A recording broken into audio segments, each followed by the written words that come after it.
कि एक इंसान अच्छा होने के साथ साथ में उपयोगी बन सकता है क्या? एक प्रश्न है आपके सामने। तो उपयोगी बनने की क्रिया में भगवान हम बच्चों से कहते हैं कि बच्चे एक बड़ा काम नहीं है, बहुत छोटा सा काम है, सदा गुणग्राही दृष्टि बना लो ना अपने। अब आप बोलेंगे भाई साहब एक बड़ा कठिन काम है, सदा गुणग्राही दृष्टि कैसे बना ले? गांधी जी पैदा हुए, उन्होंने 3 बंदर बना के दिए, बुरा मत बोलो, बुरा मत सुनो और बुरा मत देखो।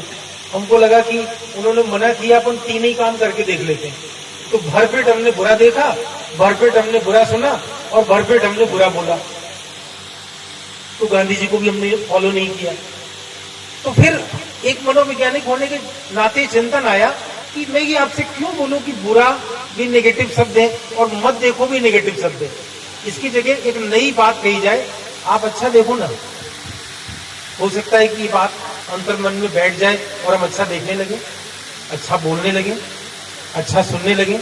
और इन 3 क्रियाओं से एक बड़ा फायदा और होगा कि कुछ दिन में अपने दिमाग से हम अच्छा सोचने भी लगेंगे और इन दोनों हाथों से अच्छा करने भी लगेंगे। यही आध्यात्मिक पुरुषार्थ है जो धर्म से आपको अलग करता है।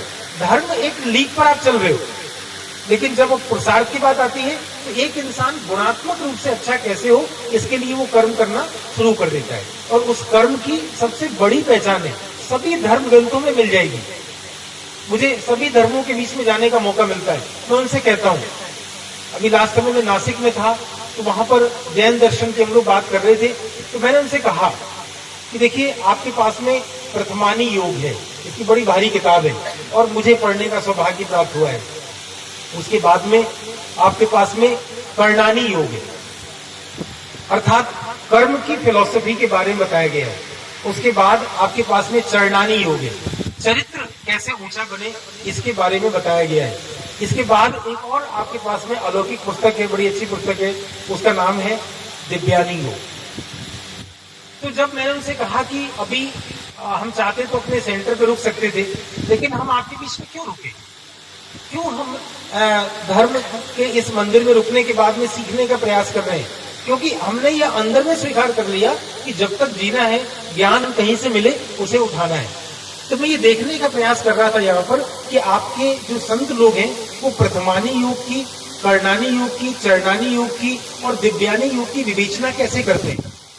तो मैंने कहा कि आज संडे है, हमारी छुट्टी भी है, गवर्नमेंट प्रोग्राम में नहीं जाना है, तो आज मैं आपको सुबह से सुनूंगा। तो उन्होंने कहा कि आपको दिव्यानी योग से क्यों इतना इंटरेस्ट है? तो मैंने उनको बताया कि बचपन से आध्यात्मिक ज्ञान में होने के कारण मेरे माता पिता जो ज्ञान में आए उस समय मैं 6 महीने का था, तो उस समय से ही मुझे इतनी बड़ी पालना मिली कि प्रथमानी, कर्णानी और चरणानी के बाद सीधे दिव्यानी योग पर काम करने का मौका मिला।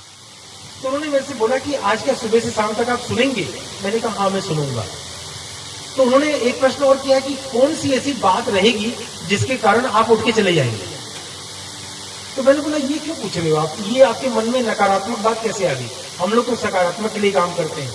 तो उन्होंने कहा कि नहीं, हम इसलिए पूछ रहे हैं कि हम ये बात अपने संत को जाके बता दें कि आप ऐसा मत करना। मैंने बोला कि उनकी उम्र 80 साल की है और इतने महान व्यक्ति को कोई जाके बात बोलना उचित नहीं है। शाम को बैठेंगे तो मूल्यांकन कर लेंगे, अगर वो कहेंगे तो। क्योंकि एक मनोवैज्ञानिक डॉक्टर अपने मन से ट्रीटमेंट नहीं करता, आप कहेंगे तो मैं आपकी मदद करूंगा। तो उन्होंने देखा कि ये तो 2 घंटे के बाद में जाने का मन बना रहे हैं। तो मैंने उनसे कहा कि एक्चुअल में भगवान से मैं जब आपके संत प्रवचन करने वाले थे, ये प्रार्थना कर रहा था कि हे प्रभु, एक बच्चे की बात इन महान संत तक पहुंचा देना। आज इनसे दिव्यानी योग की विवेचना करते समय एक ही बात बुलवाना, सारी सुबह से शाम तक अच्छा ही बुलवाना। अब ये प्रार्थना उन तक जो पहुंची है, उसकी जो अवधि है वो 2 ही घंटे की है। बोले आप क्या कहना चाहते हैं? मैंने उनके कान में धीरे से कहा कि मुझे उस समय तक बड़ा आनंद आया जब आपके संत ने नियम, संयम, जप, तप, ध्यान, धारणा, स्वाध्याय, सत्य, प्रेम, अहिंसा, मौन और राजयोग की बात की। मुझे उस समय पीड़ा होने लगी जब ये काम, क्रोध, लोभ, मोह, अहंकार, ईर्ष्या, द्वेष, आलस्य, अलबेलापन, हिंसा, असत्य, घृणा, हठयोग, इन सब चीजों की जब बात कर रहे थे, मुझे बहुत बुरा होने लगी कि मुझ आत्मा ने 63 जन्म तो ये भोग ही है ना।